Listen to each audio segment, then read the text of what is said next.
എത്ര നല്ല മരണമാണ് ലഭിച്ചത്. അവിടുന്ന് മക്കൾ പറഞ്ഞത് കേട്ടില്ലേ? ലാ ഇലാഹ ഇല്ലല്ലാഹ്. ഉറക്കയങ്ങ് ബാപ്പ കലിമ ചൊല്ലി മരിക്കുന്നു എന്ന് പറഞ്ഞില്ലേ? അതിന്റെ തൊട്ട് മുമ്പ് ബാപ്പ ഉച്ചരിച്ച പേരെന്താണ്? ശൈഖ് മുഹയ്യിദ്ദീൻ അബ്ദുൽ ഖാദിർ ജിലാനി ഖദ്ദസല്ലാഹു സിർറഹുൽ അസീസ്. ശൈഖ് ജിലാനി തങ്ങളെ അഭയം പ്രാപിക്കരുത് എന്ന് പറഞ്ഞ് പ്രചരിപ്പിക്കുന്ന പുത്തൻവാദികളില്ലേ? അത് ശിർക്കാണെന്ന് പറയുന്നവരില്ലേ? ചോദിക്കട്ടെ, അതങ്ങനെയാണെങ്കിൽ ശൈഖ് ജിലാനി റളിയല്ലാഹു അൻഹുമായി അഭേദ്യമായ ബന്ധം സ്ഥാപിച്ച ഒരു മഹാൻ, ജീവിതത്തിൽ ഖുതുബിയത്ത് പതിവാക്കിയ ഒരു മഹാൻ, അവർക്ക് എങ്ങനെ മരിക്കുന്ന സമയത്ത് ലാ ഇലാഹ ഇല്ലല്ലാഹ്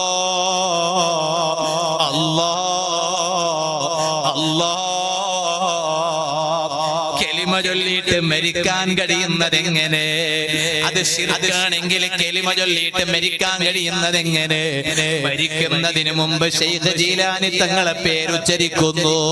അത് കഴിഞ്ഞിട്ട് വഫാത്താകുമ്പോ ഉറക്കയങ്ങ് കലിമ ചൊല്ലി മരിക്കുന്നു.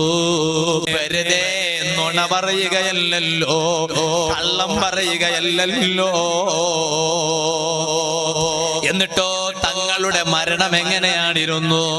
എല്ലാം വൈകാതെ തന്നെ നടന്നുപോയി. അത് കഴിഞ്ഞിട്ട് നിങ്ങളൊന്ന് ആലോചിച്ചു നോക്കൂ, തങ്ങളുടെ ജനാസ ഒരു സ്ഥലത്തു നിന്ന് മറ്റൊരു സ്ഥലത്തേക്ക് കൊണ്ടുവരുന്ന രംഗം എങ്ങനെയായിരുന്നു? ജീവിതകാലത്ത് മഹാനവരുകൾ എങ്ങനെ നടന്നുപോയോ അതുപോലെ തന്നെയല്ലേ? എല്ലാം കൂടി ഇപ്പൊ പറയാൻ നേരമില്ല.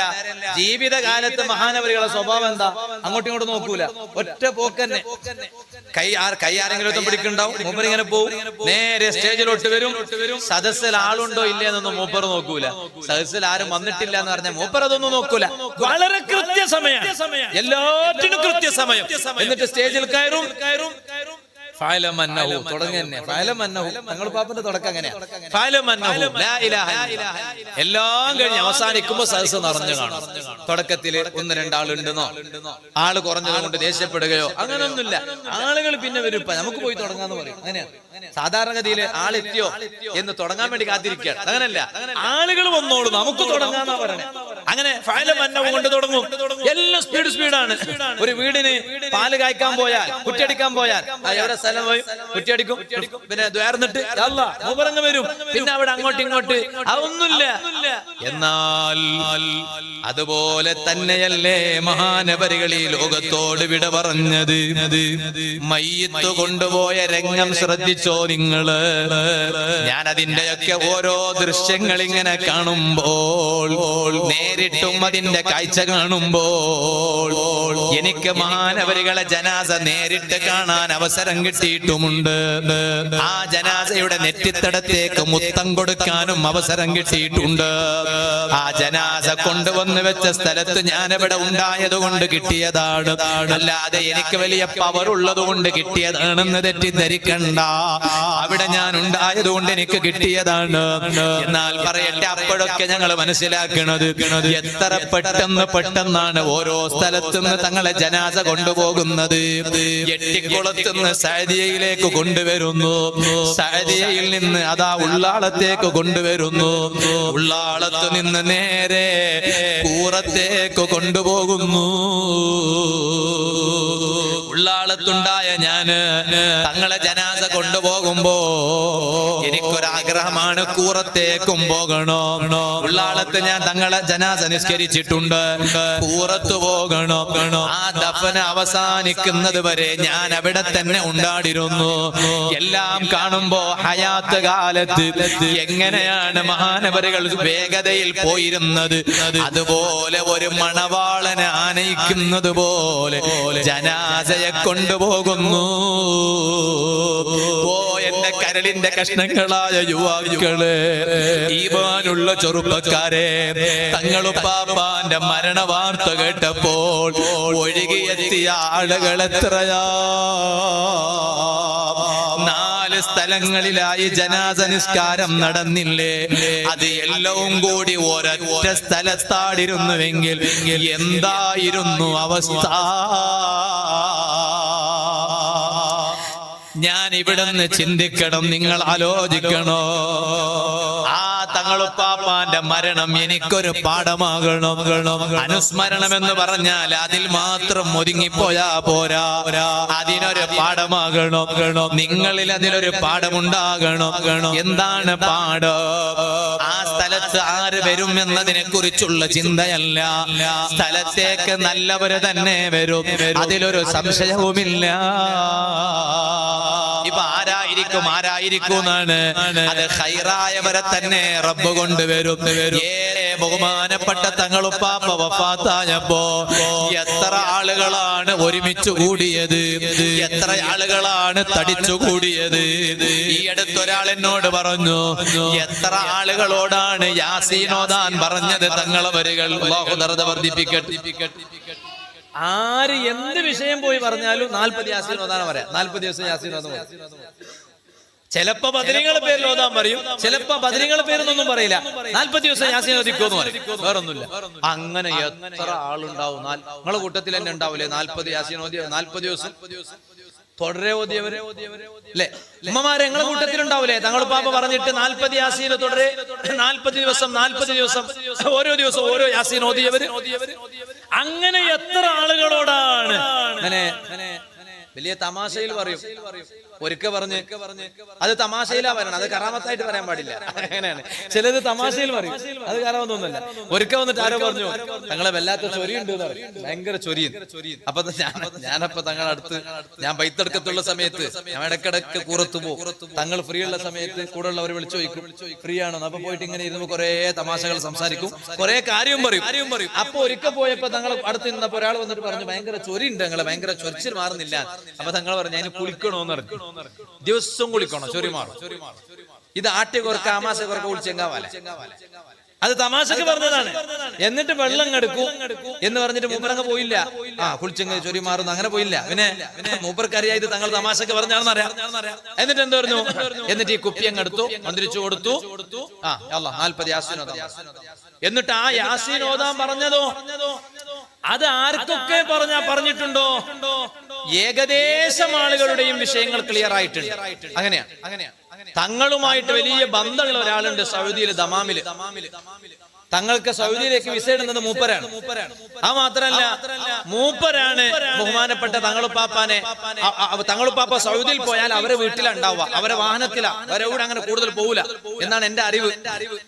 അപ്പൊ ഇയാൾ എന്നോട് ഇപ്പൊ എടുത്ത് തങ്ങളുപ്പാപ്പ വഫാത്തായപ്പോ എന്നെ വിളിച്ചിട്ട് പറഞ്ഞു, ദമാമിലെ ഇയാളെ ആചാര്യ എന്നെ വിളിച്ചിട്ട് പറഞ്ഞു, അവരെ വീട്ടിൽ തങ്ങൾ ഉണ്ടായപ്പോ 10 ദമ്പതികൾ തങ്ങളെ അടുത്ത് ചെന്നു, മക്കളായിട്ടില്ല എന്ന വിഷയം. അതില് 9 ആളുകൾക്കും മക്കളായി. കല്യാണം കഴിഞ്ഞിട്ട് വർഷങ്ങളോളായ മക്കളാകാതെ തങ്ങളെ സമീപിച്ചതാ. അപ്പൊ ഇയാൾ പറയാണ്, 10 ആളെ എനിക്കറിയാം, ഉള്ളതുപോലെ പറഞ്ഞു. മൂപ്പർ നുണ പറയുകയാണെങ്കിൽ 10 ആൾക്കും മക്കളായി എന്നല്ലേ പറയണ്ടേ? അങ്ങനല്ല മൂപ്പർ പറഞ്ഞു. മൂപ്പർ പറഞ്ഞെന്ന് പറഞ്ഞാൽ 9 ആൾക്കും മക്കളായി, ഒരു കുടുംബത്തിന് മാത്രമായിട്ടില്ല. അത് ഇനിയാവുമായിരിക്കും, ഇനിയുണ്ടല്ലോ സമയം, ദിവസം ഇനിയുണ്ടല്ലോ അല്ലേ? അപ്പൊ ഞാൻ പറഞ്ഞത് എന്തേ ആ നാവിന് അങ്ങനെ ഒരു ബറക്കത്ത് കിട്ടാൻ കാരണം? ഒന്ന് ബാപ്പാന്റെ പൊരുത്തം, ഒന്ന് ഉമ്മാന്റെ പൊരുത്തം, നേരത്തെ ഞാൻ പറഞ്ഞില്ലേ. പിന്നെ സ്വന്തത്തിന്റെ പൊരുത്തം കുറച്ച് വേണല്ലോ. അങ്ങനെ സ്വന്തത്തിന്റെ പൊരുത്തം, നമ്മൾ സ്വന്തം നല്ലവരായാൽ, നമ്മളെ നാവ് നല്ലതിന് വേണ്ടി മാത്രം ചെലവഴിച്ചാൽ ആ നാവ് കൊണ്ട് ഊതിയാൽ ഫലം ഉണ്ടാവും. ബഹുമാനപ്പെട്ട തങ്ങളുപ്പാപ്പന്റെ സ്വഭാവം എന്താ? എത്രയാണ് ഖത്മോദല്. ഞാൻ തന്നെ ഒരിക്കൽ തങ്ങളെ കൂടെ വണ്ടിയിൽ യാത്ര ചെയ്തിട്ടുണ്ട്. യാത്ര ചെയ്തപ്പോ മുസാഫം കൊടുക്കും. ഓരോ ഉപ്പാനെ പോലെ തന്നെ ബഹുമാനപ്പെട്ട ശൈഖുനാ താജുൽ ഉലമ ഖദ്ദസല്ലാഹു സിർറഹുൽ അസീസ് തങ്ങളുപ്പാപ്പനെ പോലെ തന്നെ ഒരു വാഹനത്തിൽ കയറിയിരുന്നാൽ വാട്സപ്പ് അല്ല നോക്കുക, പിന്നെന്താ, പിന്നെ ഖുർആൻ ഓതാൻ. അപ്പൊ മകന് തങ്ങളുപ്പാപ്പയും മകൻ തന്നെയാണ്. കാറിലങ്ങ് കയറിയിരുന്നാൽ ഖുർആൻ ഇങ്ങനെ ഓതിക്കൊണ്ടിരിക്കും. പരിശുദ്ധ റമളാനിൽ 28 ഖത്ം ഓതി എന്നാ പറയണ ഉമ്മ. റമളാനിൽ ഞാൻ എത്ര ഓതി, നമ്മൾ എത്ര ഓതി? 28 ഖത്ം റമളാനിൽ ഓതി തീർത്തിട്ടുണ്ട്. എപ്പോഴും നിരന്തരം ഖുർആൻ ഓതുന്നു. എന്നിട്ടോ നിസ്കാരം നിസ്കാരോ സുബ്ഹാന ജല്ല ജലാലുഹു ഒറ്റ റവാത്തിബ് സുന്നത്ത് നിസ്കാരം വിടൂലല്ലോ. ഒറ്റ റവാത്തിബ് നിസ്കാരം വിടൂല. എല്ലാ ദുഹറിന് മുമ്പ് എത്ര റവാത്തിബ് സുന്നത്ത് നിസ്കാരം, ശേഷം എത്ര റവാത്തിബ് സുന്നത്ത് നിസ്കാരം, എല്ലാം എത്ര തിരക്കുണ്ടെങ്കിലും ശരി, അത് എയർപോർട്ടിലേക്ക് പോവാണെങ്കിലും ശരി, എയർപോർട്ടിൽ നിന്ന് വരികയാണെങ്കിലും ശരി, റെയിൽവേ സ്റ്റേഷനിലേക്ക് പോവാണെങ്കിലും ശരി, പരിപാടിക്ക് പോവാണെങ്കിലും, പരിപാടി കഴിഞ്ഞിട്ട് കുറെ നേരം കഴിഞ്ഞിട്ട് സ്ഥലത്തെത്തിയാലും ശരി, സുന്നത്ത് നിസ്കാരം ഇശാഇന്റെ മുമ്പ് എത്ര, ഇശാക്ക് ശേഷം എത്ര, വിത്ർ എത്ര, ഒക്കെ ക്ലിയർ എന്നും മുടങ്ങാതെ റവാത്തിബ് സുന്നത്ത് നിസ്കാരം ധാരാളം കൃത്യമായും നിസ്കരിച്ചിരുന്ന ബഹുമാനപ്പെട്ട തങ്ങളും പാപ്പ വെറുതെ കല്ല അല്ലാഹു തആല പവർ കൊടുത്തത്. അല്ലാഹു ദറജ വർദ്ധിപ്പിക്കട്ടെ. പിന്നെ ഞങ്ങൾക്കൊക്കെ ഒരു വിശ്വാസമുണ്ട്, മഹാന്മാരെ സംബന്ധിച്ചിടത്തോളം അവരെ ജീവിതകാലം മാത്രമല്ല അവരുടെയൊക്കെ ബറക്കത്തും അവരുടെ കാവലും അതൊക്കെ അവരുടെ വഫാത്തിന് ശേഷവും ലഭിക്കും എന്ന് വിശ്വസിക്കുന്നവരല്ലേ യഥാർത്ഥ മുസ്ലിമീങ്ങൾ. ഞാൻ ഇപ്പൊ അതിലേക്ക് കിടക്കുന്നില്ല. ഞാൻ പറഞ്ഞു വന്നത്, ഏത് മുസീബത്തുള്ള സമയത്തും ദുആ ചെയ്യേണ്ടുന്നൊരു ദുആയില്ലേ, അത് ഹബീബായ സല്ലല്ലാഹു അലൈഹി വസല്ലം തങ്ങൾ പഠിപ്പിച്ച ദുആയല്ലേ. എന്റെ മറക്കപ്പുറത്തിരുന്ന് ബാധ കേൾക്കുന്ന ഈ പരിസരത്തുള്ള ഈമാനുള്ള ഉമ്മബെങ്ങന്മാരോട് പറയട്ടെ, നിങ്ങൾക്കൊരു മുസീബത്ത് ഉണ്ടായാൽ അതിന്റെ പേരിൽ നിങ്ങൾ ദുആ ചെയ്യേണ്ടുന്നൊരു ദുആയുണ്ട്. ഏതാണ് ആ ദുആ? അല്ലാഹുമ്മ അജിർനി ഫീ മുസീബതി വഖ്ലുഫ് ലീ ഖൈറൻ മിൻഹാ. ഏത് മുസീബത്ത് വന്നാലും ഈ ദുആ മറന്നു പോകരുത്. രോഗം വന്നാലും മറന്നു പോകരുത്. ഭർത്താവ് മരിച്ചാലും മറന്നു പോകരുത്. ഭാര്യ മരിച്ചാലും മറന്നു പോകരുത്. കച്ചവടം പൊട്ടിപ്പോയാലും മറന്നു പോകരുത്. അപകടത്തിൽപ്പെട്ടാൽ മറന്നു പോകരുത്. ഏതാണ് ആ ദുആ? അല്ലാഹുമ്മ അജിർനി ഫീ മുസീബതി വഖ്ലുഫ് ലീ ഖൈറൻ മിൻഹാ. എന്താണ് അതിന്റെ അർത്ഥം? അല്ലാഹുമ്മ അജിർനി ഫീ മുസീബതി, അല്ലാഹുവേ എന്റെ ഈ മുസീബത്തിൽ നീ എനിക്ക് പ്രതിഫലം നൽകണേ അല്ലാഹ്. വഖ്ലുഫ് ലീ ഖൈറൻ മിൻഹാ, ഈ മുസീബത്തിന് പകരം എനിക്ക് ഖൈറായത് പകരം തരണേ അല്ലാഹ്. ഉമ്മമാരെ, ഉമ്മു സലമ ബീബി റളിയല്ലാഹു അൻഹാ ഭർത്താവിന്റെ കൂടെ വളരെ നല്ല രൂപത്തിൽ കഴിയുകയാണ്. ആരാണ് ഭർത്താവ്? അബൂ ത്വൽഹ റളിയല്ലാഹു അൻഹു. ആ ഭർത്താവിന്റെ കൂടെ നല്ലൊരു കുടുംബ ജീവിതം ഉമ്മു സലമ ബീബി റളിയല്ലാഹു അൻഹ നയിക്കുമ്പോൾ ഒരു ദിവസം അബൂ ത്വൽഹ റളിയല്ലാഹു അൻഹു ലോകത്തോട് വിട പറഞ്ഞു പോയി, വഫാത്തായി പോയി. ആ വഫാത്തായപ്പോ ഹബീബായ നബി സല്ലല്ലാഹു അലൈഹി വസല്ലം തങ്ങള് അതേ അവിടുന്ന് ദുആ പഠിപ്പിച്ചു കൊടുക്കുകയാണ്. ആ ദുആ ചെയ്യുന്നു ഉമ്മു സലമ ബീബി റളിയല്ലാഹു അൻഹാ. ഏതാണ് ആ ദുആ? അല്ലാഹുമ്മ അജിർനി ഫീ മുസീബതി, എന്റെ ഈ മുസീബത്തിൽ നീ എനിക്ക് പ്രതിഫലം നൽകണേ അല്ലാഹ്. വഖ്ലുഫ് ലീ ഖൈറൻ മിൻഹാ, ഇതിന് പകരം നീ എനിക്ക് ഖൈറായത് തരണേ അല്ലാഹ്. അബൂ ത്വൽഹ റളിയല്ലാഹു അൻഹയുടെ വഫാത്തിന് ശേഷം ആ ഉമ്മു സലമ ബീബി റളിയല്ലാഹു അൻഹയെ കല്യാണം കഴിക്കുന്നതാരാ? ലോക നേതാവായ നബി മുഹമ്മദുർ റസൂലുള്ളാഹി സല്ലല്ലാഹു അലൈഹി വസല്ലമ തങ്ങളാണ്. അബൂ ത്വൽഹ തങ്ങളെക്കാൾ എത്ര വലിയ ഖൈറായ മഹാനാണ് ഉമ്മു സലമ ബീബി റളിയല്ലാഹു അൻഹയുടെ ഭർത്താവാടി വരുന്നത്. അതുകൊണ്ട് ഏത് മുസീബത്ത് വരുമ്പോഴും ഈ ദുആ പഠിപ്പിക്കണേ, പറയണേ. ബഹുമാനപ്പെട്ട ഖുർറത്തു സാദാത്ത് ഖൂറത്ത് തങ്ങൾ അല്ലാഹു ദറജ വർദ്ധിപ്പിക്കട്ടെ. ചെറിയ കാലയളവിൽ വളർന്ന് പൊന്തി ഉടനെ അസ്തമിച്ചു പോയ മഹാനാണ് എന്നാണ് ഈ അടുത്ത് എട്ടിക്കുളത്ത് വെച്ച് അനുസ്മരണ ചടങ്ങിൽ കുമ്പോൾ തറവാട്ടിലെ കാരണവർ ബഹുമാനപ്പെട്ട കുമ്പോൾ ആറ്റക്കോയ തങ്ങളുപ്പാപ്പ പറഞ്ഞത്. കൂറത്തങ്ങളെ കുറിച്ച് സഹോദരിയുടെ ഭർത്താവ് അളിയാക്കയാണ് ബഹുമാനപ്പെട്ട കുമ്പോൾ തങ്ങളുപ്പാപ്പ. തങ്ങൾ എട്ടിക്കുളത്ത് വെച്ച് നടന്ന അനുസ്മരണ ചടങ്ങിൽ വെച്ച് തങ്ങൾ സംസാരിച്ചത് ഞാൻ കേട്ടതാ. ചെറിയ സമയത്തിൽ പൊന്തി, അങ്ങനെയാണല്ലോ തങ്ങളുപ്പാപ്പാന്റെ പ്രായത്തിലെ 63 കഴിഞ്ഞതേ ഉള്ളൂ. ഒരു 80-85 വയസ്സ് വരെ തങ്ങൾ ജീവിച്ചിരുന്നുവെങ്കിൽ എന്തായിരുന്നു സ്ഥിതി, എന്തായിരുന്നു അവസ്ഥ? 63 പിന്നിട്ടിട്ടേ ഉള്ളൂ. ചെറിയ കാലയളവിൽ അങ്ങ് പൊന്തി വേഗം അസ്തമിച്ചു പോയി. അതാണ് പറയണത്. എന്നിട്ട് പറഞ്ഞ പ്രയോഗം തന്നെ കുമ്പോള് തങ്ങൾ, അങ്ങനെ ആരെയും അങ്ങനെ പറയൂലല്ലോ. കുമ്പോള് തങ്ങൾ ഉപ്പാപ്പ കൂറത്തങ്ങളെ കുറിച്ച് അവിടെ നിന്ന് പറഞ്ഞതാ, അളിയനെ കുറിച്ച് പറയാം. അപ്പൊ തങ്ങളുപ്പാപ്പാന്റെ അളിയാക്കാണ് ബഹുമാനപ്പെട്ട കുമ്പോള് തങ്ങൾ. അല്ലാഹു ആഫിയത്തുള്ള ദീർഘായുസ്സ് കൊടുക്കട്ടെ. എന്നിട്ട് അവിടുന്ന് പറയാണ് സൂര്യ തേജസ് എന്നാണ് പ്രയോഗിച്ച പ്രയോഗം. സൂര്യ തേജസ് എന്ന് ആരെ കുറിച്ച്? അളിയനെ കുറിച്ച് പറയാണ്. എന്നിട്ട് ബഹുമാനപ്പെട്ട തങ്ങൾ പറഞ്ഞു, ഞാന് ചെറുപ്പം മുതൽക്ക് തന്നെ ഞാന് കോയമ്മ തങ്ങൾ, അങ്ങനെയാ പറയാ, തങ്ങളുടെ പേര് അങ്ങനെയാണല്ലോ. അപ്പോ കുമ്പോൾ തങ്ങൾ പറയാണ്, ഞാന് ഓരെ ചെറുപ്പം മുതൽക്ക് തന്നെ ഞാൻ കാണുന്നുണ്ട്, ചെറുപ്പം മുതൽക്ക് തന്നെ കാണുന്നുണ്ട്. ആ കാണുമ്പോ തന്നെ അനാവശ്യമായ സംസാരമൊന്നും തങ്ങൾ സംസാരിക്കൂല. അളിയനെ കുറിച്ച് പറയാൻ, അളിയാക്ക പറയാൻ, അനാവശ്യമായ സംസാരം ഉണ്ടല്ലോ, ആവശ്യമില്ലാത്ത സംസാരം, അത് കൂറ തങ്ങൾ സംസാരിക്കൂല. എന്നിട്ട് ആര് പറയാണ്, വലിയ വിഷയം അതാണിപ്പോ, ആവശ്യമില്ലാത്ത സംസാരം അവിടെ നിന്ന് കൂറ തങ്ങൾ സംസാരിക്കൂല. അങ്ങനെ ചെറിയ കാലയളവിൽ പൊന്തി വളർന്നു വളരെ പെട്ടെന്ന് അസ്തമിച്ചു പോയി. അല്ലാഹു തആല അവരുടെയൊക്കെ കാവലും മദദും സാധുക്കളായ ഞങ്ങൾക്ക് എക്കാലത്തും അല്ലാഹു നൽകി നിലനിർത്തി തരട്ടെ. ഞാൻ പറഞ്ഞ വിഷയം മറക്കരുത്. ആ ബഹുമാനപ്പെട്ട തങ്ങൾ, നിങ്ങളൊന്ന് ആലോചിച്ചു നോക്കൂ. കൂറ എന്ന പ്രദേശം എനിക്ക് ഓർമ്മയുണ്ട്. ആ കൂറ എന്ന പ്രദേശം അതിന്റെ തൊട്ടടുത്ത പ്രദേശമാണ് ബൈത്തടുക്ക. ആ ബൈത്തടുക്കത്ത് ഞാൻ ഒരു വർഷം മുതഅല്ലിമായി ഓതിപ്പടിക്കുകയും ചെയ്തിട്ടുണ്ട്. ഒരു വർഷം മുദർരിസായി സേവനമനുഷ്ഠിച്ചിട്ടുണ്ട്.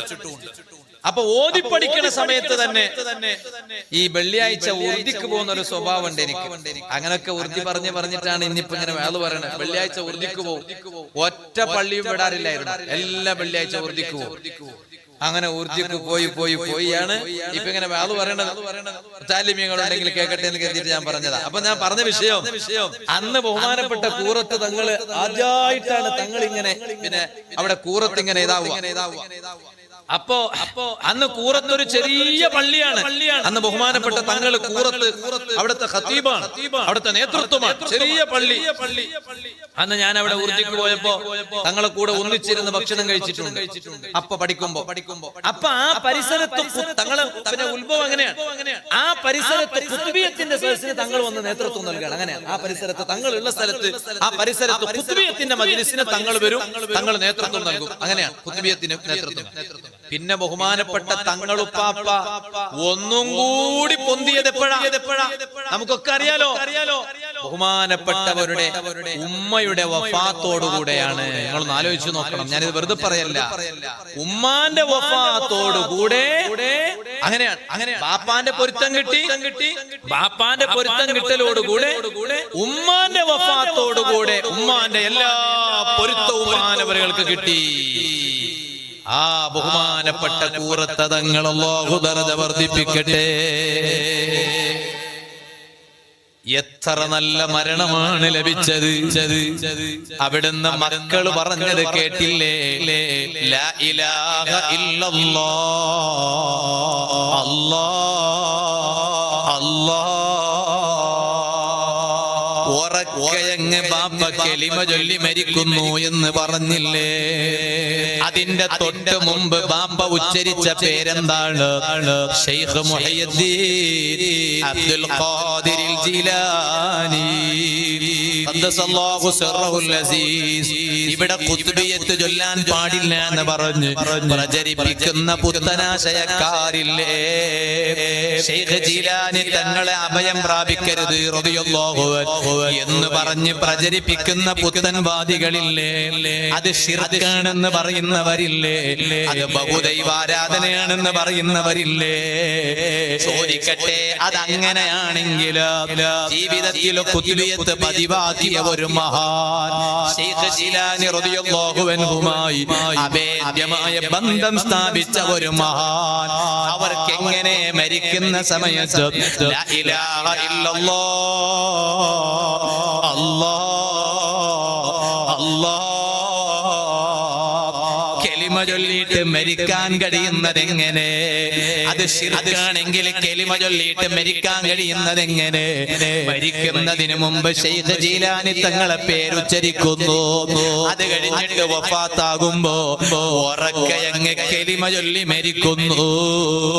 ഇത് കണ്ടവർ പറഞ്ഞതല്ലേ, കേട്ടവർ പറഞ്ഞതല്ലേ, അനുഭവിച്ചവർ പറഞ്ഞതല്ലേ? വെറുതെ നുണ പറയുകയല്ലോ, കള്ളം പറയുകയല്ലോ. എന്നിട്ടോ തങ്ങളുടെ മരണം എങ്ങനെയാണിരുന്നു? എല്ലാം വൈകാതെ തന്നെ നടന്നുപോയി. അത് കഴിഞ്ഞിട്ട് നിങ്ങളൊന്ന് ആലോചിച്ചു നോക്കൂ. തങ്ങളുടെ ജനാസ ഒരു സ്ഥലത്തു നിന്ന് മറ്റൊരു സ്ഥലത്തേക്ക് കൊണ്ടുവരുന്ന രംഗം എങ്ങനെയായിരുന്നു? ജീവിതകാലത്ത് മഹാനവരുകൾ എങ്ങനെ നടന്നുപോയോ അതുപോലെ തന്നെയല്ലേ? എല്ലാം കൂടി ഇപ്പൊ പറയാൻ നേരമില്ല. ജീവിതകാലത്ത് മഹാനവരുകളുടെ സ്വഭാവം എന്താ? അങ്ങോട്ടും ഇങ്ങോട്ടും നോക്കൂല, ഒറ്റ പോക്കന്നെ. കൈ ആരെങ്കിലും പിടിക്കുന്നുണ്ടാവും, മൂപ്പർ ഇങ്ങനെ പോവും, നേരെ സ്റ്റേജിലോട്ട് വരും. സദസ്സിൽ ആളുണ്ടോ ഇല്ലേ എന്നൊന്നും മൂപ്പർ നോക്കൂല. സദസ്സിൽ ആരും വന്നിട്ടില്ല എന്ന് പറഞ്ഞാൽ മൂപ്പർ അതൊന്നും നോക്കൂല. വളരെ കൃത്യസമയം, എല്ലാറ്റിനും കൃത്യസമയം. എന്നിട്ട് സ്റ്റേജിൽ കയറും. തങ്ങൾ പാപ്പന്റെ തുടക്കം അങ്ങനെയാ. എല്ലാം കഴിഞ്ഞ് അവസാനിക്കുമ്പോ സദസ്സ് നിറഞ്ഞു കാണും. തുടക്കത്തില് 1-2 ആളുണ്ടെന്നോ, ആള് കുറഞ്ഞത് കൊണ്ട് ദേഷ്യപ്പെടുകയോ അങ്ങനൊന്നുമില്ല. ആളുകൾ പിന്നെ വരും, നമുക്ക് പോയി തുടങ്ങാന്ന് പറയും. അങ്ങനെയാണ് സാധാരണഗതിയില്. ആളെത്തിയോ എന്ന് തുടങ്ങാൻ വേണ്ടി കാത്തിരിക്കുകയാണ്. അങ്ങനല്ല, ആളുകൾ വന്നോളൂ, നമുക്ക് തുടങ്ങാന്നാ പറയണേ. അങ്ങനെ കൊണ്ട് തുടങ്ങും. എല്ലാം സ്പീഡാണ്. ഒരു വീടിന് പാല് കായ്ക്കാൻ പോയാൽ, കുറ്റടിക്കാൻ പോയാൽ എവിടെ സ്ഥലം പോയി കുറ്റിയടിക്കും, പിന്നെ ദ്വാർന്നിട്ട് മൂപ്പറങ്ങ് വരും. പിന്നെ അവിടെ അങ്ങോട്ടും ഇങ്ങോട്ട് അതൊന്നുമില്ല. എന്നാൽ അതുപോലെ തന്നെയല്ലേ മഹാനവരുകൾ ഈ ലോകത്തോട് വിട പറഞ്ഞത്? മയ്യത്ത് കൊണ്ടുപോയ രംഗം ശ്രദ്ധിച്ചോ നിങ്ങള്? ഞാൻ അതിന്റെയൊക്കെ ഓരോ ദൃശ്യങ്ങൾ ഇങ്ങനെ കാണുമ്പോൾ, നേരിട്ടും അതിന്റെ കാഴ്ച കാണുമ്പോൾ എനിക്ക് മഹാനവരുകളെ ജനാസ നേരിട്ട് കാണാൻ അവസരം കിട്ടിയിട്ടുമുണ്ട്. ആ ജനാസയുടെ നെറ്റിത്തടത്തേക്ക് മുത്തം കൊടുക്കാനും അവസരം കിട്ടിയിട്ടുണ്ട്. ആ ജനാസ കൊണ്ടുവന്ന് വെച്ച സ്ഥലത്ത് ഞാൻ ഇവിടെ ഉണ്ടായത് കൊണ്ട് കിട്ടിയതാണ്, അല്ലാതെ എനിക്ക് വലിയ പവർ ഉള്ളത് കൊണ്ട് കിട്ടിയതാണെന്ന് തെറ്റിദ്ധരിക്കണ്ട. അവിടെ ഞാൻ ഉണ്ടായത് കൊണ്ട് എനിക്ക് കിട്ടിയതാണ്. എന്നാൽ പറയട്ടെ, അപ്പോഴൊക്കെ ഞങ്ങൾ മനസ്സിലാക്കണത് എത്ര പെട്ടെന്നാണ് ഓരോ സ്ഥലത്തുനിന്ന് തങ്ങളെ ജനാസ കൊണ്ടുപോകുന്നത്. എട്ടിക്കുളത്തുനിന്ന് സഅദിയയിലേക്ക് കൊണ്ടുവരുന്നു, സഅദിയയിൽ നിന്ന് അതാ ഉള്ളാളത്തേക്ക് കൊണ്ടുവരുന്നു, ഉള്ളാളത്ത് നിന്ന് നേരെ കൂറത്തേക്ക് കൊണ്ടുപോകുന്നു. ഉള്ളാളത്തുണ്ടായ ഞാന് തങ്ങളെ ജനാസ കൊണ്ടുപോകുമ്പോ എനിക്കൊരാഗ്രഹമാണ്, കൂറത്തേക്കും പോകണോ. ഉള്ളാളത്ത് ഞാൻ തങ്ങളെ ജനാസ നിസ്കരിച്ചിട്ടുണ്ട്, കൂറത്ത് പോകണോ. ആ ദഫന അവസാനിക്കുന്നത് വരെ ഞാൻ അവിടെ തന്നെ ഉണ്ടാടിരുന്നു. എല്ലാം കാണുമ്പോ ഹയാത്ത് കാലത്ത് എങ്ങനെയാണ് മഹാനവരുകൾ വേഗതയിൽ പോയിരുന്നത്, അതുപോലെ ഒരു മണവാളനെ ആനയിക്കുന്നത് പോലെ ജനാസയെ കൊണ്ടുപോകുന്നു. ഓ എന്റെ കരളിന്റെ കഷ്ണങ്ങളായ യുവാക്കളെ, ഈമാനുള്ള ചെറുപ്പക്കാരെ, തങ്ങളുപ്പാപ്പാന്റെ മരണ വാർത്ത കേട്ടപ്പോൾ ഒഴുകിയെത്തിയ ആളുകൾ എത്രയാ! 4 സ്ഥലങ്ങളിലായി ജനാസ നിസ്കാരം നടന്നില്ലേ? അത് എല്ലാം കൂടി ഒരൊറ്റ സ്ഥലത്താടിരുന്നുവെങ്കിൽ എന്തായിരുന്നു അവസ്ഥ?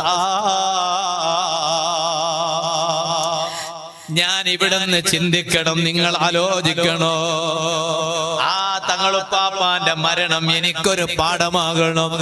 അനുസ്മരണം എന്ന് പറഞ്ഞാൽ അതിൽ മാത്രം ഒതുങ്ങിപ്പോയാ പോരാ, അതിനൊരു പാഠമാകണം. നിങ്ങളിൽ അതിലൊരു പാഠമുണ്ടാകണം.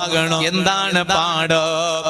ആ സ്ഥലത്ത് ആര് വരും എന്നതിനെ കുറിച്ചുള്ള ചിന്തയല്ല, സ്ഥലത്തേക്ക് നല്ലവര് തന്നെ വരും, അതിലൊരു സംശയവുമില്ല.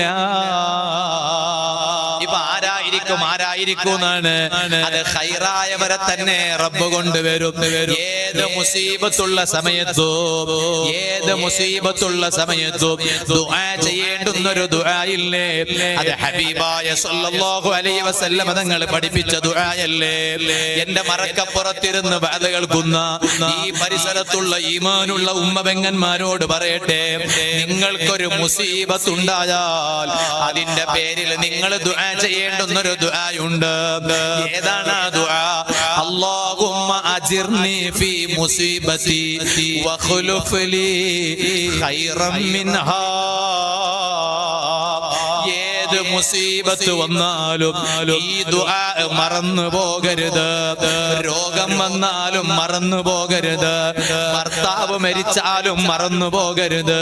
ഭാര്യ മരിച്ചാലും മറന്നു പോകരുത്. കച്ചവടം പൊട്ടിപ്പോയാലും മറന്നു പോകരുത്. അപകടത്തിൽപ്പെട്ടാൽ മറന്നു പോകരുത്. ഏതാണ് ആ ദുആ? അല്ലാഹുമ്മ അജിർനി ഫീ മുസീബതി വഖ്ലുഫ് ലീ ഖൈറൻ മിൻഹാ. എന്താണ് അതിന്റെ അർത്ഥം? അല്ലാഹുമ്മ അജിർനി ഫീ മുസീബതി, അല്ലാഹുവേ എന്റെ ഈ മുസീബത്തിൽ നീ എനിക്ക് പ്രതിഫലം നൽകണേ അല്ലാഹ്. വഖ്ലുഫ് ലീ ഖൈറൻ മിൻഹാ, ഈ മുസീബത്തിന് പകരം എനിക്ക് ഖൈറായത് പകരം തരണേ അല്ലാഹ്. ഉമ്മമാരെ, ഉമ്മു സലമ ബീബി റളിയല്ലാഹു അൻഹാ ഭർത്താവിന്റെ കൂടെ വളരെ നല്ല രൂപത്തിൽ കഴിയുകയാണ്.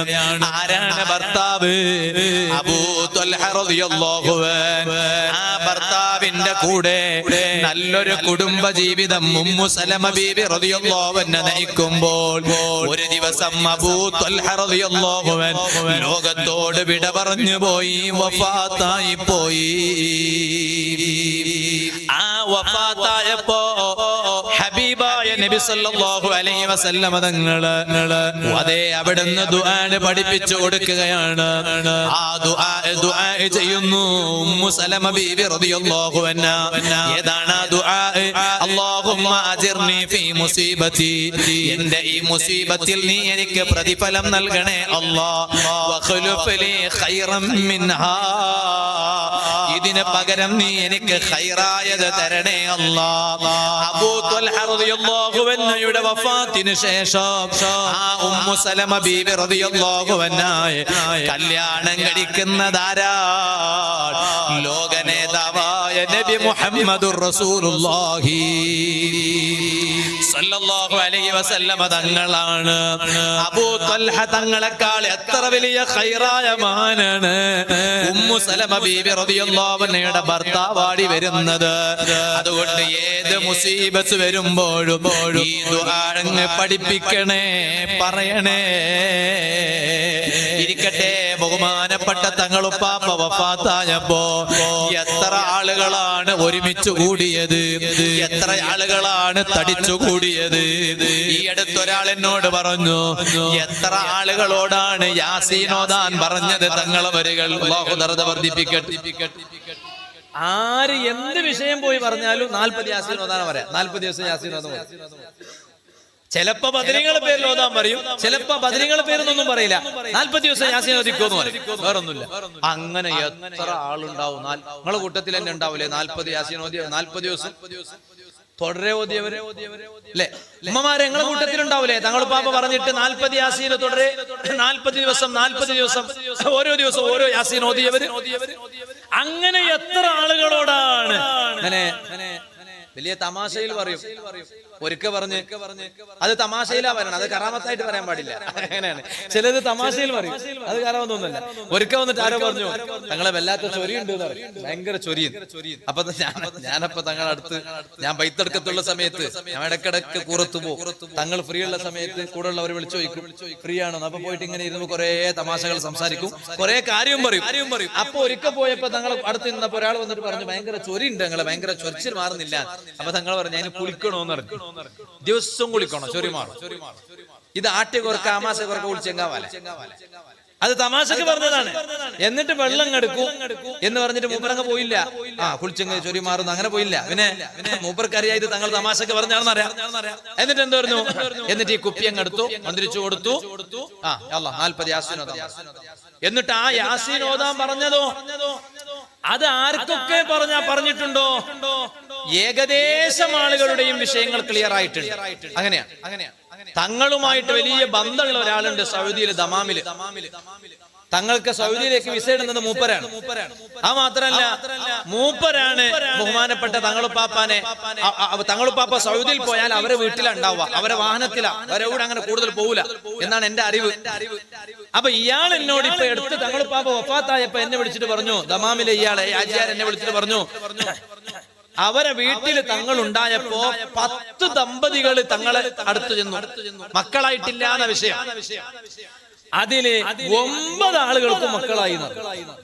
കല്യാണം കഴിഞ്ഞിട്ട് വർഷങ്ങളോളായി മക്കളാകാതെ തങ്ങളെ സമീപിച്ചതാ. അപ്പൊ ഇയാൾ പറയാണ്, 10 ആളെ എനിക്കറിയാം, ഉള്ളതുപോലെ പറഞ്ഞു. മൂപ്പർ നുണ പറയുകയാണെങ്കിൽ 10 ആൾക്കും മക്കളായി എന്നല്ലേ പറയണ്ടേ? അങ്ങനല്ല മൂപ്പർ പറഞ്ഞു. മൂപ്പർ പറഞ്ഞെന്ന് പറഞ്ഞാൽ 9 ആൾക്കും മക്കളായി, ഒരു കുടുംബത്തിന് മാത്രമായിട്ടില്ല. അത് ഇനിയാവുമായിരിക്കും, ഇനിയുണ്ടല്ലോ സമയം, ദിവസം ഇനിയുണ്ടല്ലോ അല്ലേ? അപ്പൊ ഞാൻ പറഞ്ഞത്, എന്തേ ആ നാവിന് അങ്ങനെ ഒരു ബറക്കത്ത് കിട്ടാൻ കാരണം? ഒന്ന് ബാപ്പാന്റെ പൊരുത്തം, ഒന്ന് ഉമ്മാന്റെ പൊരുത്തം, നേരത്തെ ഞാൻ പറഞ്ഞില്ലേ. പിന്നെ സ്വന്തത്തിന്റെ പൊരുത്തം കുറച്ച് വേണല്ലോ. അങ്ങനെ സ്വന്തത്തിന്റെ പൊരുത്തം, നമ്മൾ സ്വന്തം നല്ലവരായാൽ, നമ്മളെ നാവ് നല്ലതിന് വേണ്ടി മാത്രം ചെലവഴിച്ചാൽ, ആ നാവ് കൊണ്ട് ഊതിയാൽ ഫലം ഉണ്ടാവും. ബഹുമാനപ്പെട്ട തങ്ങളുപ്പാപ്പന്റെ സ്വഭാവം എന്താ? എത്രയാണ് ഖത്മോദല്. ഞാൻ തന്നെ ഒരിക്കൽ തങ്ങളുടെ കൂടെ വണ്ടിയിൽ യാത്ര ചെയ്തിട്ടുണ്ട്. യാത്ര ചെയ്തപ്പോ മുസാഫം എടുക്കും. ഓരോ ഉപ്പാനെ പോലെ തന്നെ ബഹുമാനപ്പെട്ട ശൈഖുനാ താജുൽ ഉലമ ഖദ്ദസല്ലാഹു സിർറഹുൽ അസീസ് തങ്ങളുപ്പാപ്പനെ പോലെ തന്നെ ഓരോ വാഹനത്തിൽ കയറിയിരുന്നാൽ വാട്സപ്പ് അല്ല നോക്കുക, പിന്നെന്താ, പിന്നെ ഖുർആൻ ഓതാൻ.